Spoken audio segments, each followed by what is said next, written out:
Hello, hello, hello, everyone. NegroVMX here, and I also have I have Ross and I have Moogle, and Hi. yep, and we're recording and we are also streaming. So yeah, we're fighting. I don't even know. We're doing this. This is this Werner or who is? Oh, this is Werner. Okay. All right. Axis. My turn. So this guy, what is he weak to other than... Oh, dagger? Shit. Let's go. I appreciate Pop, it. Really? It's my turn now. set up the transfer rune. I guess I'll do wind for this guy. What did he just do to me? Oh, lowered my attack and my That's fucking. magic attack as well. Okay, that sucks. All right. So I'm just gonna be doing less damage in general here. What to do? Should I just go for it? No. But no, yeah, I'm going for it because her turn's not coming up for a while. We'll go with wind. Wind. Victory shall be mine. Oh my god, alright.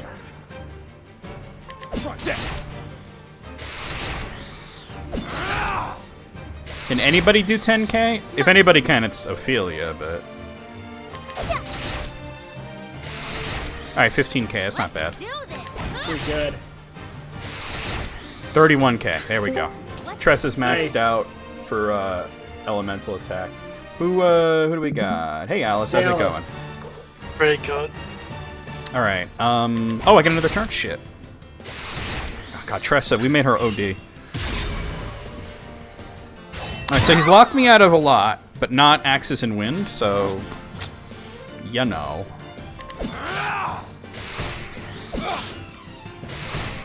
My turn now. Not sure if this is just on my end, but it looks like your stream is getting pretty framey and desynced. Well, I'm streaming to both YouTube to Twitch and Twitch and Discord. no, you know what? I'm dropping frames, so that's on my end. Uh-oh. My internet is shitting out. That's not good. No, it's not, but there's nothing I can do about it. We just have to ride out the storm, so to speak. Alright, you're staggered. Alright. I'll let you know when I stop seeing that number climb up. Alright. Alright. Alright, he's not surviving this stagger. My turn. It looks like it's stabilizing a little bit. It's still... Oh, he's dead already? Man, you ain't shit. Oh, no. Alright, Tress is level 72 and Ulbrich's level 71. Let's go. If you guys on Twitch are experiencing issues, like I said, it is on my end. I do apologize. Not much I can do about it. It will eventually right itself. It looks like it has stopped. So, that's good. Yeah, the yellow thing went away. Yeah. Yeah, it's stopped. Okay, we're good. Alright. That's all 8 of them, right? Oh boy. I don't remember how this works. Boss. I gotta set up my teams and all that though. I don't remember how to switch.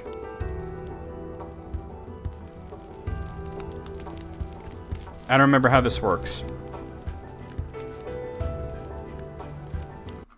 Let me... Oh, you know what? I didn't read the journals. Let's do that for lore reasons.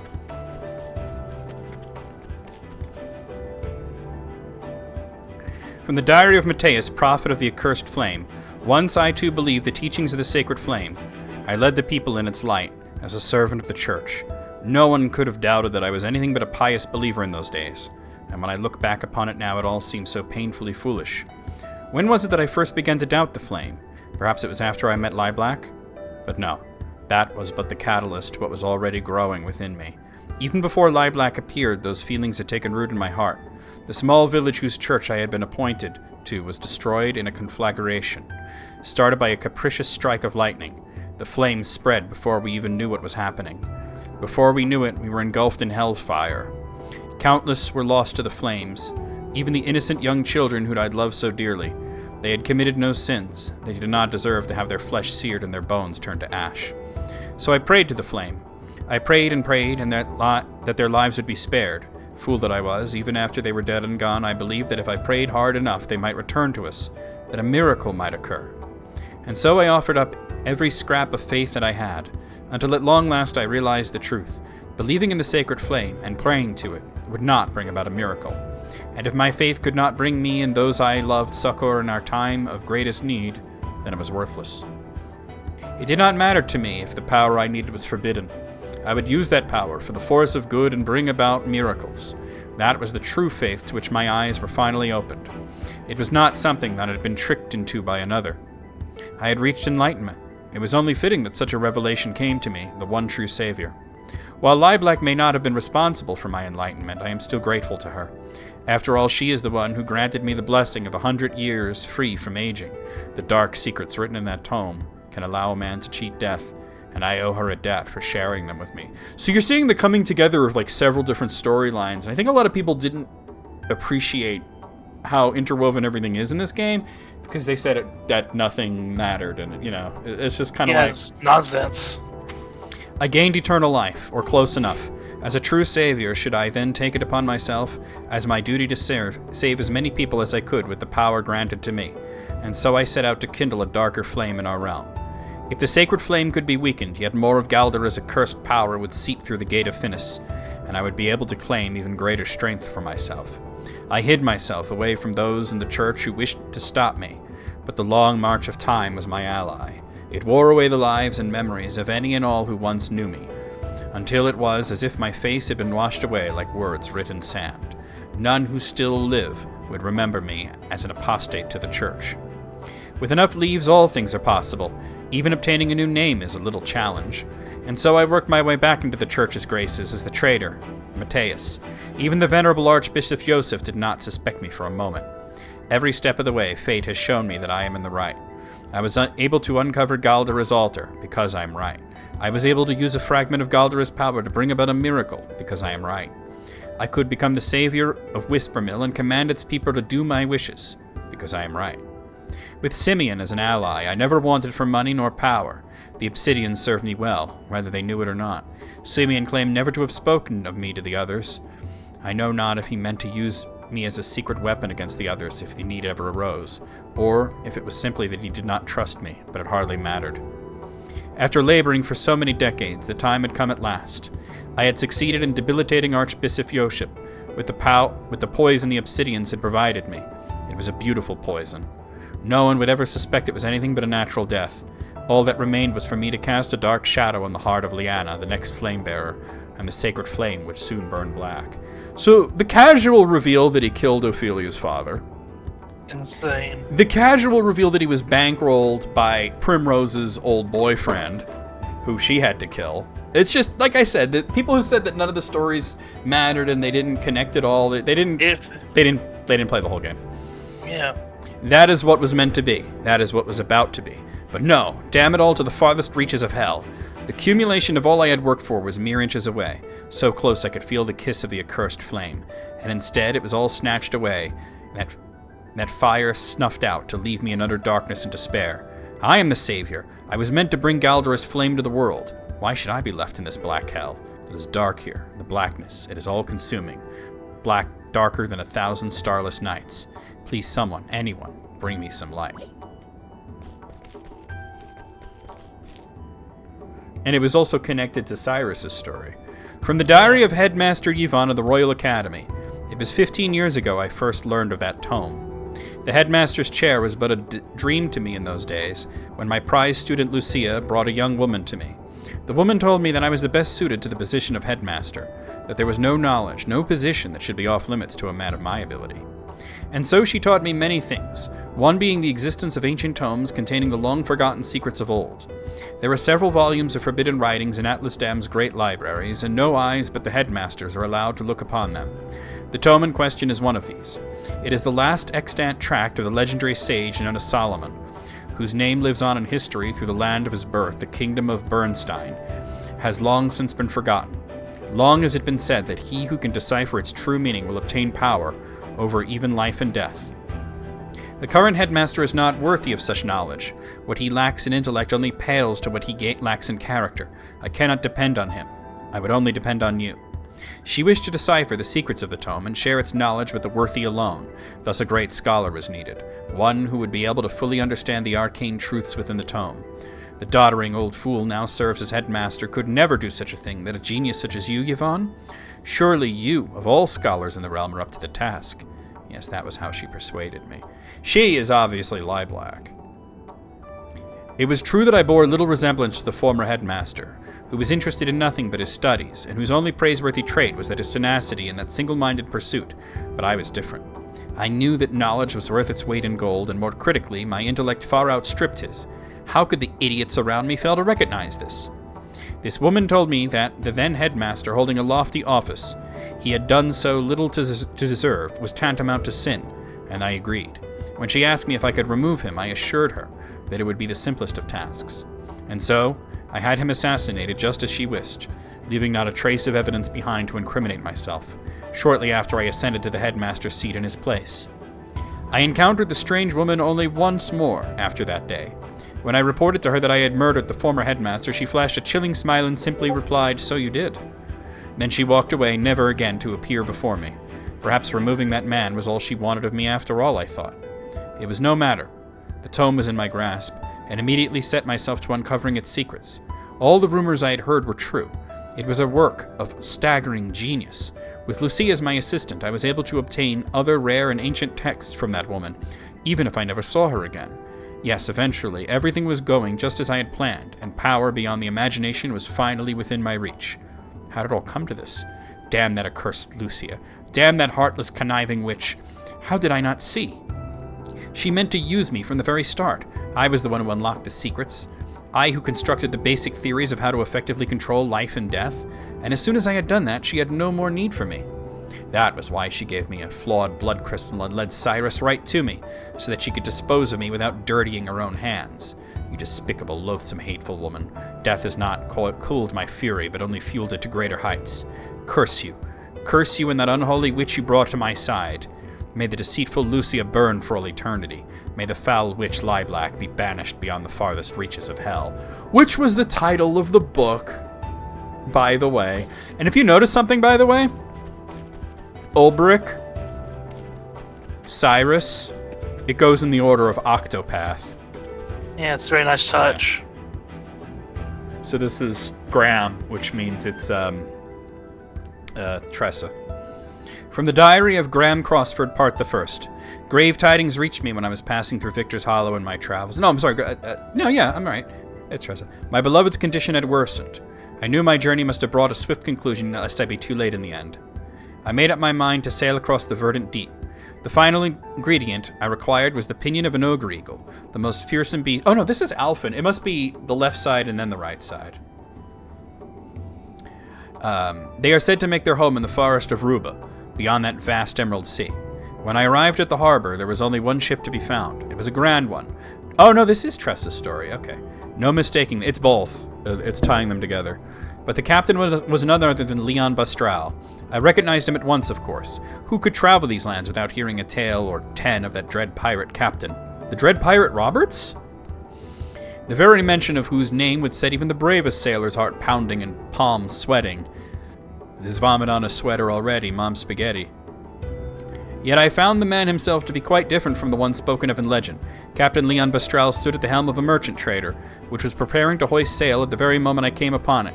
I told him of my haste and implored that he let me aboard. I'm afraid I don't just let anyone board my ship, he told me, and I felt as though I were being put to some kind of test. It was clear this was a man who did not easily place his trust in others. My coin purse as impoverished as my hopes. I held out the only thing of value I could offer, my journal. This is the most valuable of my possessions, I explained. Within it you will find a record of every region of this vast continent, every town I have visited, every path I have tread. Surely such knowledge is worth the trouble of having one more body aboard your ship for this voyage. After all, what need had I of such a log then? My journey was nearly over. All that remained was to obtain the final ingredient and hasten home to my beloved's side. Captain Leon gave a boisterous laugh and gestured me onto his ship with a grin. You'd have me believe the leaves of that old book are more valuable than the leaves of my coffers? You must have had quite the journey. I wouldn't mind hearing about it as you swab my decks. So the reveal that Graham wrote the journal that Tress has been lugging around the whole game is pretty cool. As his ship tossed about the stormy sea, my thoughts drifted ahead of the winds to where my wife awaited me.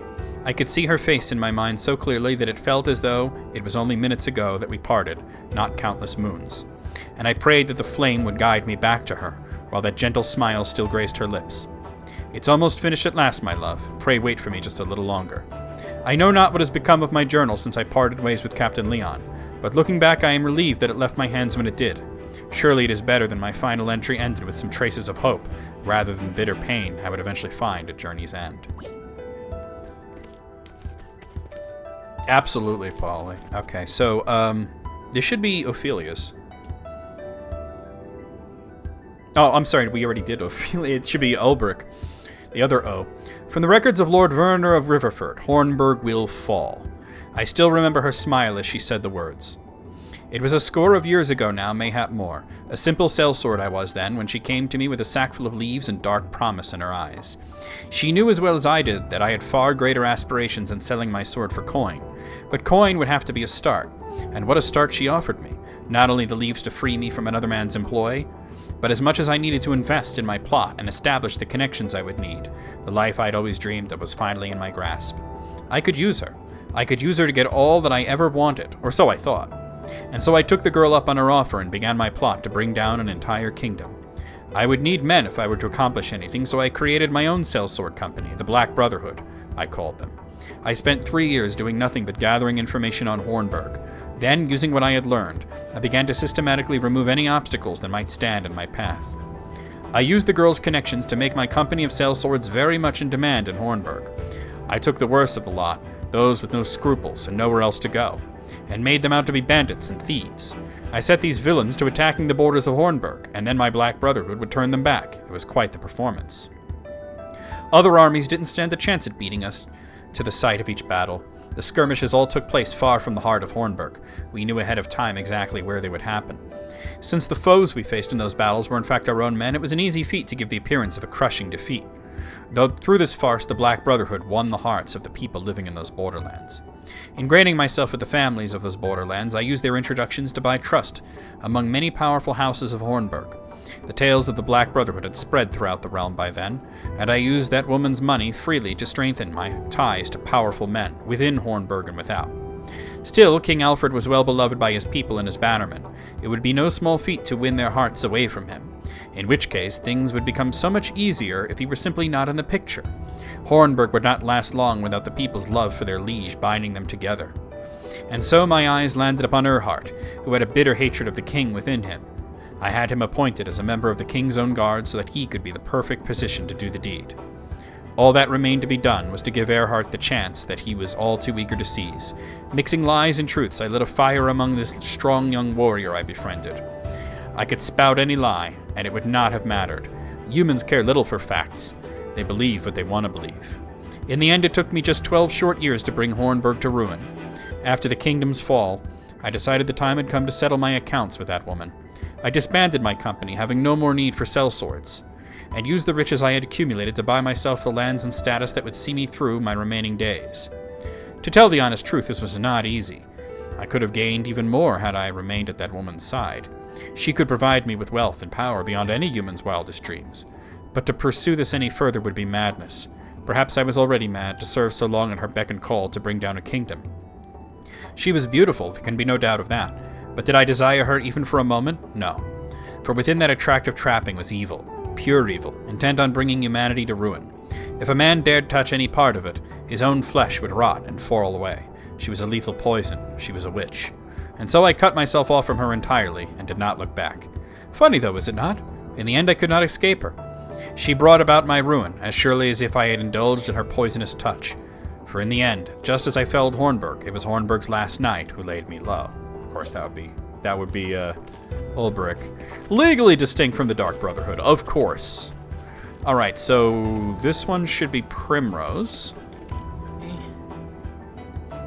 From the diary of Lord Geoffrey Azelhart. This is her father. I kept my faith. I stayed true to my convictions until the end. Several years before my death, a shadow fell upon my dear noble court, a shadow known as the Obsidians. They brought with them sweet words and false promises, but I would not lend them my ear. Once they came to understand that I would not be swayed to their way of thinking, they came after my life time and time again. I would not allow myself to be daunted. I dug deeper into the truth to uncover their intentions, their lies, and their mastermind behind the villainy, and my search eventually led me to learn of the Gate of Finis.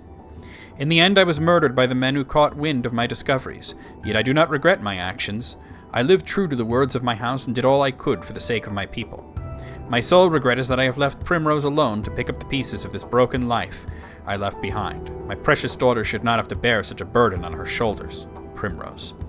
You stood before my grave and told me, did you not, that you had lived true to what I had taught you. You were strong, my daughter. You found your own cause and purpose, and the purpose you found was the continuation of my very own. You carried on in my footsteps and finished what I started. My dear Primrose, when I think of how much you must have suffered all alone, all that I can do is beg you to forgive me. Now the time has come for you to lay down your burden and rest. It is time you forget about me and find happiness, a happiness of your own this time. I will always be with you, Geoffrey Azelhart. All right, Alphen. From the Diary of Graham Crossford. Another Graham? One? Okay. Part the second. All hope was lost. My beloved was gone forever. I had finally finished the elixir, but it was too late. Mere days too late. We know that he used that elixir on Alphen when he was sick. My one true love had drawn her last breath just as I was racing back to her side, medicine in hand and heart filled with renewed hope. For 3 days and 3 nights I lost myself in tears, a river of tears too deep and raging for me to ford my way across it. It was after the funeral that the woman found me. Lilac, she called herself. In the depths of my anguish, my life bereft of all meaning, she asked me a simple question, terrible in its implications. Graham Cracker. Wouldn't you like to see your beloved once more? That insidious offer, a mere whisper in the wind, took hold of me. Try as I might, I could not close my ears to it. If it would mean seeing my love even once more, then I would give my very life, without regret. Lilac spoke of the Gate of Finis, which separates this world from the next. If I could find it and cast it open, I would bring my beloved back to my side. I had heard the legends before, of course, but for the first time I found myself desperate to believe them. Begging the help of one of Kit's companions, I set out to the southeast. It was a fool's journey, but what else remained to me but a fool's hope? On my way, I passed through the village of Clearbrook. There I came across a young boy, stricken with illness and lingering just outside death's door. Convulsions racked his small frame, and his skin was mottled with a purplish pox. I recognized the symptoms at once. How could I not? It was the same foul malady that stole my beloved from me. That's Alphen, of course. Hey, Almighty Santa, how's it going on? I felt the touch of fate in this meeting.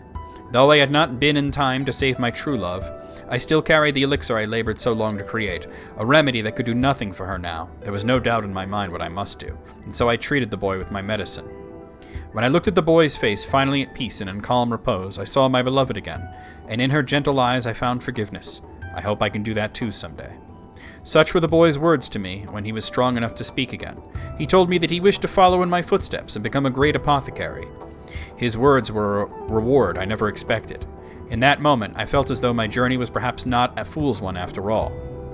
I left what remained of the elixir and the rest of my medicines behind with the boy, and I set out once more, turning my feet again to the Gate of Finis. Little did I know that I was making the greatest mistake of my life. All right. Next up, this should be Therion. From the records of House Ravis. From the time of my first memories, I recall my father lecturing me on the origins of our house, of what it meant to be the head of House Ravis, on what it was that I must give my life to protect. My father had heard the same from his father, and his father from his father before him. Spaghetti and meatballs is always a treat. The House of Ravis is blessed with many treasures, and many who covet them. To one born to the House of Ravis, such things were as natural and given as the blue in the sky above us. We are blessed with great treasures, and it is our duty to protect those treasures from those who would use them for ill. And among all the treasures, there was none greater than the Dragon Stones. Of course, the Dragon Stones actually opened the Gate to Finis. The Dragon Stones were bestowed upon the first Lord Ravis by the legendary King Beowulf I of Hornburg, and they have been passed down in our family ever since. The stones are said to have come from a land far to the east, and they are worth far more than their weight in gold. But that is not where their true value lies. A power sleeps within them, and it makes them valuable beyond mortal comprehension, for the name Dragonstone is no simple fancy. The stones house the power of the great worms whose name they bear. It is said that in the great sorcerer Odin Crossford used the power of the Dragonstones to seal shut the Gate of Finis. Crossford had campaigned together with King Beowulf and aided him in the founding of Hornburg. My father, when he was still with us, once told me this. Power in itself is neither good nor evil. It is the man who wields the blade who decides whether he fights for good or evil. That is why King Beowulf entrusted the stones to the man he trusted above all others, the loyal knight who would become the first lord of House Ravis. Great power can bring about boundless good or unfathomable evil. It is the duty of our house to keep the Dragonstones safe and protect them from those who would wield them for their dark ends. Yet even given enough time, great power will always awaken a hunger in others who would claim it for themselves. Once the Dragonstones came to House Ravis, there was no end to those who lusted after them, not to mention our many other riches. Even kith and kin cannot be trusted to stand against such temptation. Once a rumor reached my ears that suspicious parties were inquiring into the whereabouts of the stones at the behest of my own relatives. It may be those that sabotaged the carriage my wife and I were riding in, did so at the bidding of my own blood. Oh, my poor Cordelia. What is to become of you? You are too gentle to ever doubt another. I fear that many will draw near you, cloaked in the guise of kindness, and seek to deceive you. Good thing Heathcote was, yeah, he is an asshole, Almighty Senna. Heathcote was keeping an eye on Cordelia, so she was pretty well protected. Cordelia, I can protect you no longer. No matter how I try to call out, my voice cannot reach you on the other side, yet this hope you will know. Though a time may come when you are betrayed by one you trust, I believe your heart will not falter. You will not lose your faith in people, and this is for the best. For there are those truly worthy of your unwavering trust, and you will find them and keep them close by your side. I held on to such a faith, and I was rewarded with a loyal companion, worth 1,000 other men. Heathcote has been true to me in all things. Surely such a friend will also appear before you, one worthy of your faith, that would be Therion. And so I beg of you, Cordelia, never stop believing in others, for it is this faith that will save you in the end. And the final one would be Hanit. Her story was the most disconnected from the rest of the game, so we'll see how it actually does connect. From the Diary of Graham Crossford again. How could I have been so wrong? All that I thought of was bringing my beloved back to the world of the living. When Lieblack told me such a thing could be done, I was all too willing to swallow her pretty words. The moment that I arrived before the gate, I felt a finger of ice run along my spine. Even if my mind had been too slow to recognize it, my very body was repelled by that gate, or more precisely by what lay beyond it. While I struggled to catch my breath, Lieblack sketched out a magic circle on the ground with practiced ease. As she traced it, each twisted line and rune, her hand never faltered. How many times must she have prepared for this moment in her heart of hearts? It was at this moment that I realized just how she had longed for this moment, how fiercely she desired to see the dark ritual to completion. Only by this ritual may the gate be opened. It will not be pleasant for you, but you must bear it if you wish to see your beloved once more. So Lieblack spoke as she led me to the center of the magic circle. As she began the ritual, the first thing I felt was a great pain that struck my entire body at once. It was followed by a strange sensation like nothing I had ever experienced. I felt myself stretching and swelling from the inside out. From the corner of my eye, I saw my own hand changing into something foreign and awful. And then, the fear. Lieblack watched my transformation with a glow in her eye. It was then that I knew this ritual was not intended to open the gate and bring my wife back to me. Yes, I know what truly lie beyond the Gate of Finis. That horror is what Lieblack sought to bring back to our world, and I was to be the vessel. So he's Galdura. In other words, Galdura is possessing him. I would be lying if I said I had no idea this was coming. My conversations with Lieblack had led me to suspect this ritual would not work for just anyone. It seemed that she needed my blood, the blood of House Crossford, descended from an ardent line of sorcerers. That is why I must be the one to prevent her plan from succeeding, for if I fail, she will only turn her sights upon my dear Kit. The reveal that Graham is Kit's father. Insane. No, that I cannot allow. Hey, Toastmano, how's it going? I know the story really goes hard at the end. Most people don't get to the end, though, because it's so difficult. Yeah. It's going places. Yeah. So, no, this I cannot allow. So while I realized before the end what Lieblack intended, I continued to accompany her in her aims so that I could see the truth of the ritual for myself and foil it however I could. Little did I know that I was dealing with a power far, far beyond any mortal's control or conception. I felt my own sense of self growing faint and distant, and something else entirely filling me. I resisted it with all I had, but that presence, to that thing, a being like myself, a fragile human spirit, could be crushed as easily as an insect beneath your heel. Then, just before my mind was completely consumed by the darkness, I saw the smiling faces of my wife and son one last time. I screamed. The memory of my wife gave me the power to resist at that last critical moment. I imagine Lilac herself did not think I would ever strike back at her, but I had already grown far stronger than I had been as a man. Even when I only managed to land a single blow to her, it cut her deep. She staggered back, and the ritual was interrupted. This is why she needed Kit, because it failed with Graham. This is my chance. All I need to do is chase her as she flees and cut her evil at the root, bringing everything to an end. This is what I must do. But where am I going? Why am I am turning into something else, something less and less human. And so I wander the land without aim. There are periods of time I cannot remember. I come back to myself surrounded by destruction. No memories, but I know it was me. These blackouts grow more and more frequent. They come for me now. No, stay your hand. I am no monster. I am a man. I am a man. Itchy tasty indeed. All right, this is where you make a party.